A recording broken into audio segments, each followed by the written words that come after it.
Hello everyone, my name is Michael and welcome to The Worst Outtakes. This is episode 15, I am your host, and I play Nylan Lyra, the Lunar Sorcerer. I just want to take this moment at the start to thank everyone and wish them a Happy New Year. This video comes out on New Year's Eve, or at least it should do, unless anything goes wrong. And yeah, thank you so much for all the support that you've been giving us for this start of our journey, and we really hope that you can continue giving us this support into the next year as well. We also hope to keep giving you quality content, like the main podcast itself, as well as the outtakes as well, just to give you those little deep dives into lore about characters, other campaigns, or just general stuff about the worlds that we tend to run in. But yes, moving on. What happened last time? Last time, the party made it back from the past, and they needed to act fast. Oh, I'm a poet and I didn't know it. Yes, Nylan was dying. A slow and painful death at the hands of necrosis. And it had only gotten worse from their trip.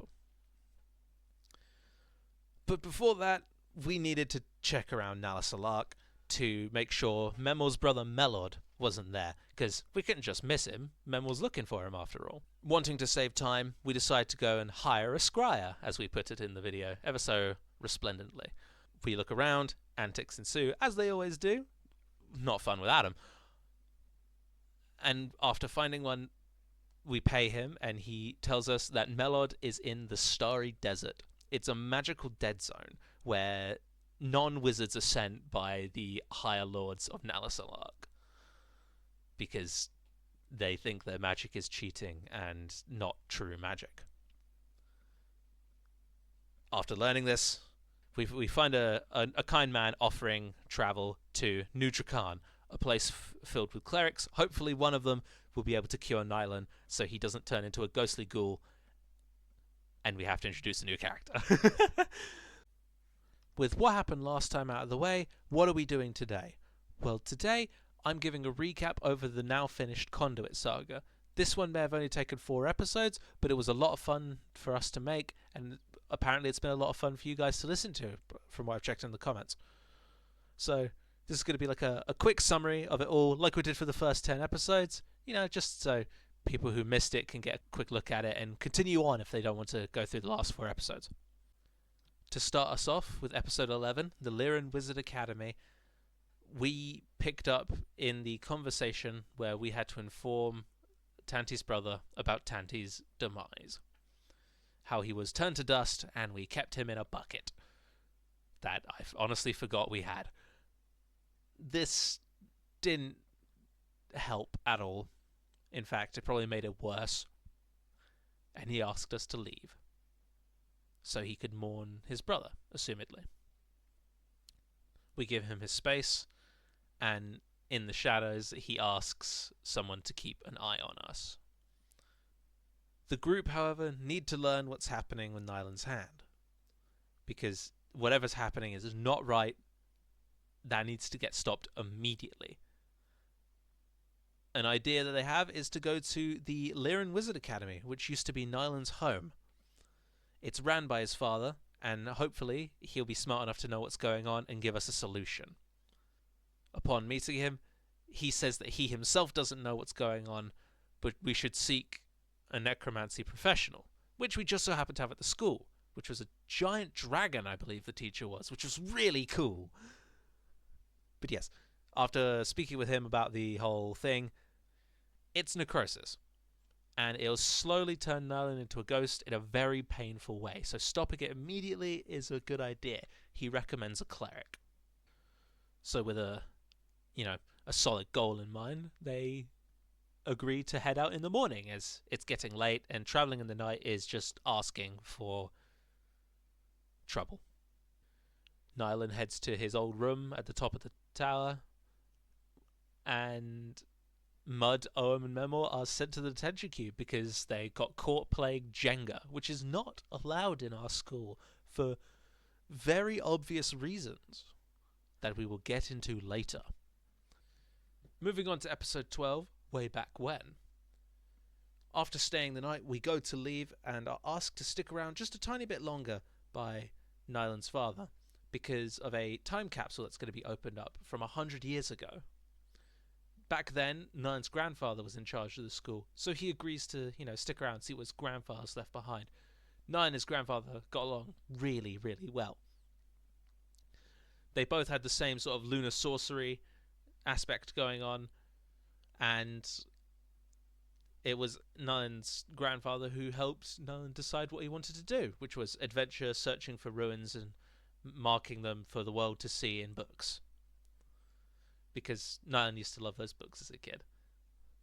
Even though he's necrosing, the others agree to stick it out as well, and they decide to take some extra classes while,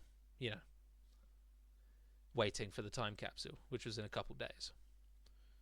Mud takes an extra class to learn some pyromancy, and he tries his best, bless his heart, but he doesn't quite get it.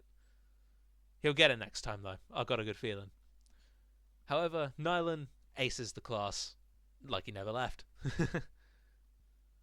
The day of the time capsule opening does come. Everyone gathers. It's a huge momentous occasion. There's a speech from Nylan's father as they dig out a very strange box. It's very tall and thin, not like the normal time capsule you'd get. And when opening it up, a curious Mud asks if he can look in it. With permission, he goes to take a look. Jumps up onto the side and kicks his little leggies so you can see inside. Kicks a bit too hard and falls in. When he doesn't, say he's fine or come out, that's when people decide to check, and are met with the inside of this box being a void with a ladder. In a panic, the group decide to go looking for Mud and head down the ladder as well. Owen falls off the ladder, and None descends safely while carrying a mini memo, which is the result of the enlarge reduce spell. Upon reaching the ground, they find themselves in the same field, but without the box. Or everyone else. They had travelled 100 years in the past, and now had to make themselves discreet. Because due to the laws of time travel, if you are found to be a time traveller, you are turned to dust by the gods. Not wanting that to happen, they disguise as students and pick their classes, what they're going to do for the year. Mud, and Memor all decide to pick woodworking because they can't be able to do magic. Nylan hits the select all options box, but accidentally ticks on woodworking as well, so his time will come. He doesn't like woodworking. Moving on to episode 13, back to school. Our party went about their lessons trying to hide the fact that they are time travelers. Nylan killed it in all his magic classes and eventually was sent off to woodwork, where he found Mud, Ohm, and Memor doing great. In fact, they were true carpenters at heart, making functioning chairs for horses, dioramas. They impressed the woodworking teacher a lot. Nylan couldn't do it. He's never been very good with all the physical labour stuff. They, however, couldn't stay hidden for much longer. Nylan's grandfather checked the register and couldn't find their names on it. Realizing they weren't actual students, he confronted us and gave us a choice. We were asked to leave or perform a task for him. Not wanting to leave because this place was our only way out, we agreed to take the task. We are led out to a staircase right near the edge of the field that goes downwards under the earth. It was a creepy staircase, very thin, and we were told nothing about the job until we actually made it down into this place. In this room lied a table with a Jenga tower.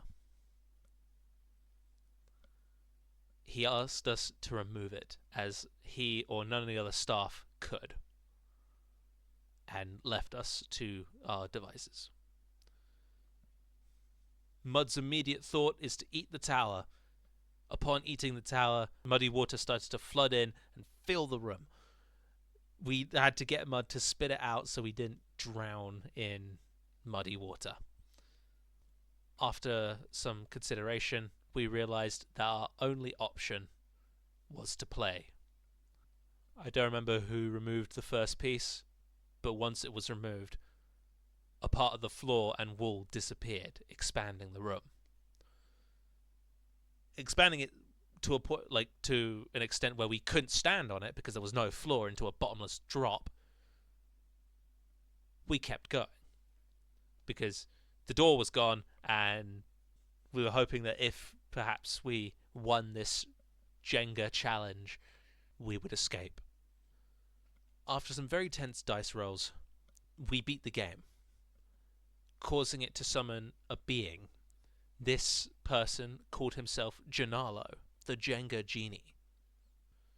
Not seeing an exit out of this place still, we ask him to help take us back to the surface, to which he agrees.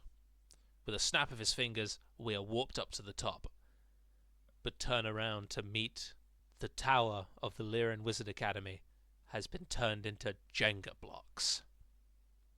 In episode 14, Jenga Jamboree, we looked around as the world was turned to Jenga. Janalo was actually a malicious creature, and we had to stop him.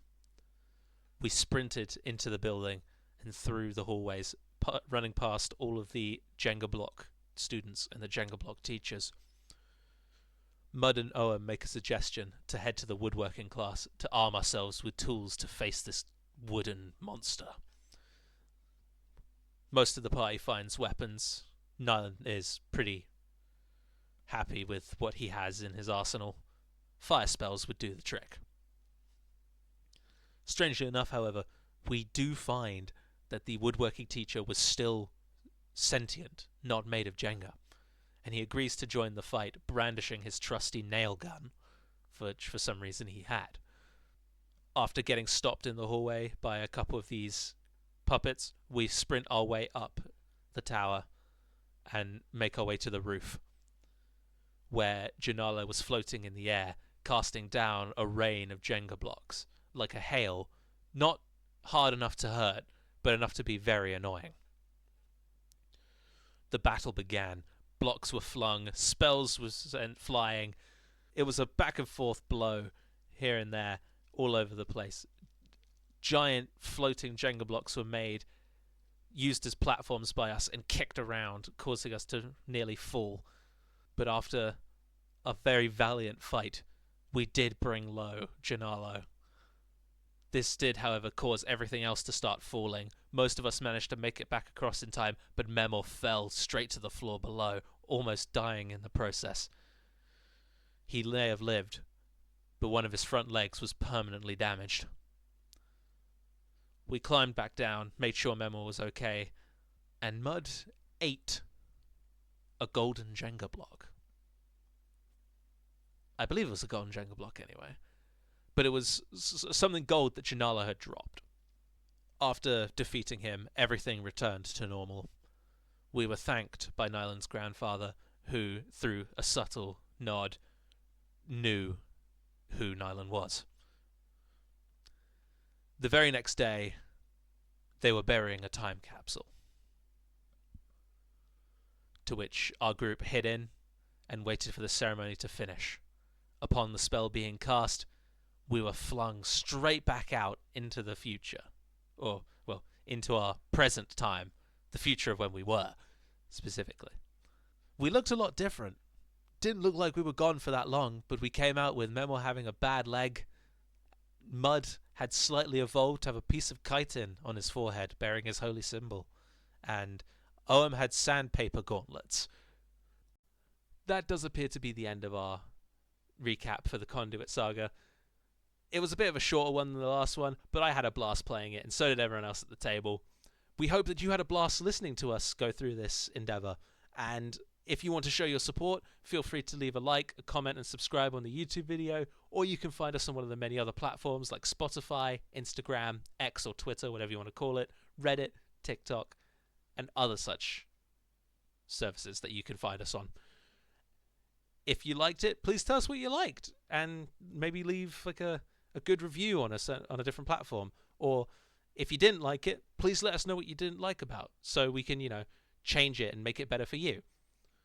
We're always willing to improve our content, no matter what it is, so just let us know what we need to do. But that's enough rambling for now. Thank you all very much for listening again. And I've been Michael. This has been episode 15 of The Worst Outtakes. And have a happy new year. Bye-bye.